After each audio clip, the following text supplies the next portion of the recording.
నా దగ్గర ఓ బాక్స్ ఉంది, కనిపిస్తుంది కదా. మరి ఈ బాక్స్లో ఇక్కడ ఒక 100 రూపాయలు ఉంది. ఈ 100 రూపాయలని ఇందులో పెడితే ఏమవుద్దో ఈ మ్యాజిక్లో చూద్దాం.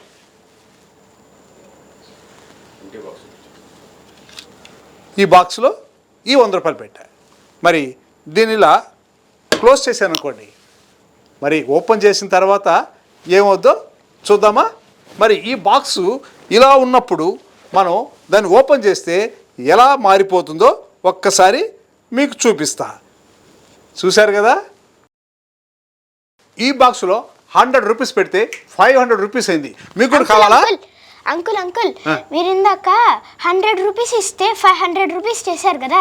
ఇప్పుడు నేను కూడా 500 ఇస్తాను. ఆ బాక్స్ లో పెట్టి ఎంత ఇస్తారు నాకు? నీకెంత కావాలంటే అది ఇస్తా. ఓకేనా? నాకు 4,500 ఇవ్వండి. అవునా? 4,500 నోట్స్ కావాలా? ఓకే, అలాగే. మరి ఇప్పుడు ఈ 500ని ఇందులో పెడతాం. ఓకేనా? ఇలా పెట్టేసామా? నీ 500 ఇలా పెట్టేసావు. ఇలా పెట్టేసిన తర్వాత ఇప్పుడు నీకు ఎన్ని కావాలన్నావు? 4 కావాలన్నావు కదా. మరి దీంట్లో ఎంత వస్తే అంత నువ్వే తీసేసుకో. ఓకేనా? Abracadabra abracadabra. ఇదిగో నువ్వు కూడాను అబ్రకదబ్రా చెప్పు. Abracadabra abracadabra 4 notes. Abracadabra 4 notes.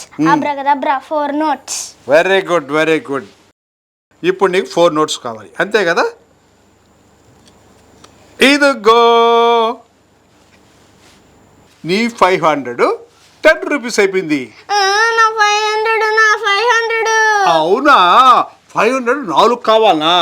ఆశకు ఒక హద్దు ఉంటుంది నాన్న. ఇదిగో ఇది పెట్టుకొని అలా షాప్కి వెళ్ళి చాక్లెట్ కొనుక్కో.